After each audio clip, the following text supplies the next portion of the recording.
Mom and Dad, Harvester Simulator is not for kids.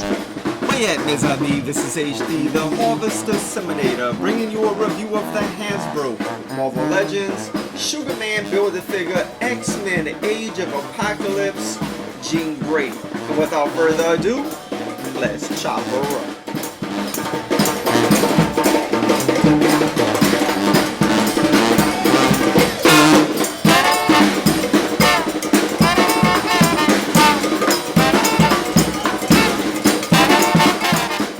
This is probably one of the most haunting portrayals of a Build-A-Figure that Marvel Legends has released. I mean, you have this evil presence lurking out of the packaging, and then you have Jean Grey, which looks like an accessory to Sugar Man. Alright, I told my daughter this is going to be the scariest figure you ever see, and when she saw it, she was like, "Daddy, I think it looks kind of cool." So maybe it's not as scary as I think. But look at that devilish smirking tongue. I love it. Can't wait to get her out of the box. And of course to build Sugar Man. But let's take a look at the packaging. Of course you have the X-Men Age of Apocalypse insignia right here. You will have the Age of Apocalypse logo up here on top. You have artwork with this ominous depiction of Apocalypse here up top. Of course, you got Jean Grey right there. You have the same thing on both sides. You have a product shot on the back. You will have the entire wave right here with the Sugar Man Build-A-Figure. We will build this figure here on the channel. At the bottom of the packaging, it's going to tell you that it's made in China. So look, y'all, this is the packaging. This is the figure. Let's get out the box and see what she's all about. Here she is, y'all, out of the packaging. When I got her out, man, I like what I had in my hands. I like the diaphragm joint. We'll look at that here in a moment. I'm not sure if there's some new pieces here. Normally, I just lump all women figures into the same category. The articulation is always the same, and the articulation is the same with her. There's nothing really different. Perhaps there's some new pieces going on with those arms and shoulder pads. I may be wrong about that, man. Again, because I never pay really close attention to details with the women figures, man, because a lot of times, like I said, they're just always the same. But I like what I had in my hands, man, so far. So let us get her off the stand and see what she's all about. To fully understand the Age of Apocalypse, you have to understand the McCrane Crystal and Legion Quest. Of course, Legion Quest is the prelude to the Age of Apocalypse, where Legion goes back in time, this is Charles Xavier's son, to kill Magneto so that his father's dream can prosper. And of course, Charles Xavier is going to try to save Magneto and jumps in the way, and Legion ends up punching his dad and killing him. And the McCrane Crystal recognizing that a universe-altering event happens, and of course, this gives birth to Earth 295. Earth 616 no longer exists, and boom, Magneto takes the place of Charles Xavier, and of course, Jean Grey was one of the X-Men, and Logan or Weapon X would join the X-Men. And what happens is Jean Grey gets caught by Sinister, and you know, he has her in her possession for quite a while. And while Jean Grey's understanding why he couldn't send reinforcements to save her, Weapon X just ain't hearing it, and so he goes to rescue her, and they end up leaving the X-Men, and they become this mercenary team. And so they are pretty much kind of partners, and they're lovers as well in the Age of Apocalypse. And so that's a little bit about her background, y'all. So now let us take a look at her accessories. And as you saw in the box, she doesn't come with any. So she has no accessories at all. It would be great, you know, if she would have came with some kind of energy effect. That would have been legit, man. Or something, I don't know, man. Some kind of energy effect for her hand. Something would have been nice, but we got absolutely nothing. What we did get in the box, as you saw, it encompassed most of the box. We got the face of Sugar Man, and this looks absolutely amazing. And we got this part of his body, so the face is going to attach here in the front. And we got the back piece with Wild Child. We'll build this guy on the channel. We're not going to take an in-depth look at this right now, but she came with absolutely no accessories. I feel like her head sculpt came out pretty good. Her lips look nice. You know, they're a huge improvement compared to that Jean Grey 3-pack. I feel like with the 3-pack, her you know, with the animated series head, especially, her lips were a little bit too big.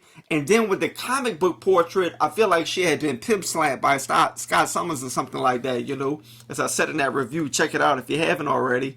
But with this, her lips look nice. Her eyes aren't wonky, man. They're not looking up. They seem to be nice. It feels like that blue paint wants to seep into her eye. Maybe it did just a tad bit, but not too much if it did. She does have green eyes in the comics, so that's nice. Now, that blue stripe does go across her eye, so that's not, you know, a malfunction or anything like that, you know, a mess up in the factory. It actually goes over her eyes like that. That blue paint is on her face, so she has red eyebrows. She doesn't have earrings. That's comic book accurate. She has straight red hair. There's a little line going through the hair. Y'all see that? You know, I'm not a huge fan of that, man, but it is what it is, and I could live with that. Maybe that's intentional, because it seems like it wants to like blend in over here on this side. Maybe it's intentional, maybe not, I don't know. But the hair overall, I like the way it flows. You can see part of her head back there. I'm getting bad luck with the figures, man. I feel like maybe they're not all like this, but I get these little bald spots on the back of the head. Maybe it's like that with a lot of people's, I'm not sure. I like how the hair is flowing over the side of her hair right there. Her head, excuse me, that looks really nice. So it's just a straight red. I don't think there's a wash in it. The light is reflecting it, and of course you can see the white from the light, but overall that looks good. I think that this shoulder pad setup is probably new. I could be wrong about that. I don't think I've seen it before. You do have wrinkling in the arms right there. I feel like her chest may be a little bit more voluptuous in the comic books. But nonetheless, this does look good. I like the profile. She does have this red shirt, and her chest is exposed. Now, she does have this blue paint on her legs in the comic books as well, so that all seems to be pretty accurate. She got this blue on her booty back here, and she got that blue on her legs. I think that's pretty accurate as well. And all of this is just painted on, like this red right here. It's just a straight female Marvel Legends leg, and they just painted the red. Half of the boot is red, as you can see that on the blue plastic. And it feels like some of that blue's coming through the red, like it wasn't painted on that well. Y'all see that right there? You know, I can live with it. But you do have this red painted on her legs right here, and it's on the inside of her legs on both sides, all right? So you get it right there as well. Half of her foot is going to be painted. And so that is her body sculpt, y'all. Now let us take a look at that articulation. So being that her hair is pretty high on her head, she will look pretty far up. She could look pretty significantly down. That's pretty good. Of course, you're going to be able to tilt this side to side like that if you want to. You can get a 360 because it's a ball joint. Now, this is what's impressive with this figure, man. This diaphragm joint. I don't know if mine's just loose. It's a ball joint, and man, it just has, you know, articulation for days. So that's really good. I like that a lot. With her arms, you can get them to go around, but you can have to pull them out to the side because of her shoulder pads. Those don't move, man. They're really hard. So what you want to do is you want to come out to the side a little bit like that. See that? And you can get them around. They will come up this high. Single jointed elbow, of course. So this is all of the articulation you're going to get with that. We're still waiting on those double jointed elbows. With her arm, of course, that swivels, and it is on a hinge, so it's going to go up and down like that.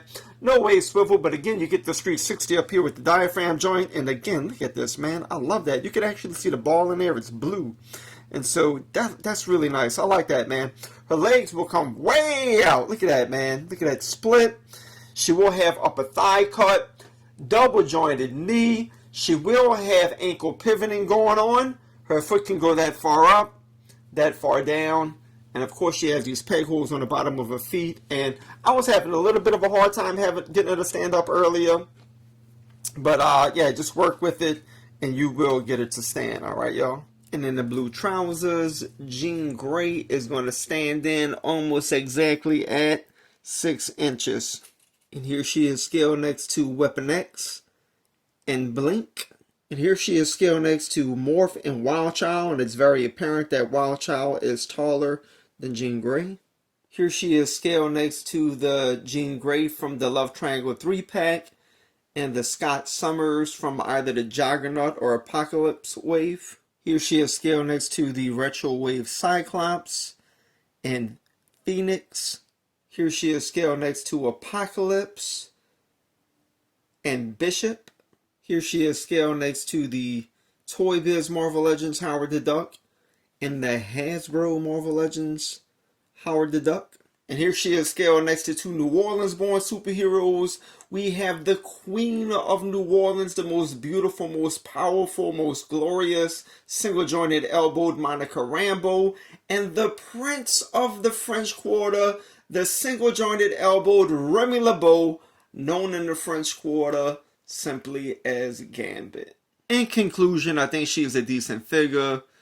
I don't want to rate her on any type of scale. I'm a fan of the Age of Apocalypse storyline. I'm a fan of the X-Men in general. So she's a must-have for my collection. If you haven't read the Age of Apocalypse, you probably don't have any type of affinity or connection to these figures. And I can completely understand that. But if you wanted to delve into the Age of Apocalypse, of course, like I said earlier, start with Legion Quest. It's very provocative, compelling, and it'll segue you right into the Age of Apocalypse, man. It's a great storyline.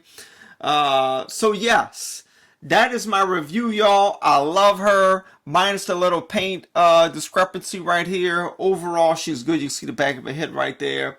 I feel like these are some new pieces. I might be wrong about that. I'm not positive. So listen, y'all, if you've enjoyed the review, please consider subscribing if you haven't already. Hit the notification bell, give the video a like, stay tuned. We're going to review the rest of the wave and build Sugar Man here on the channel. And until next time, as we say here in the Big Easy, les bon temps roulé, mes amis.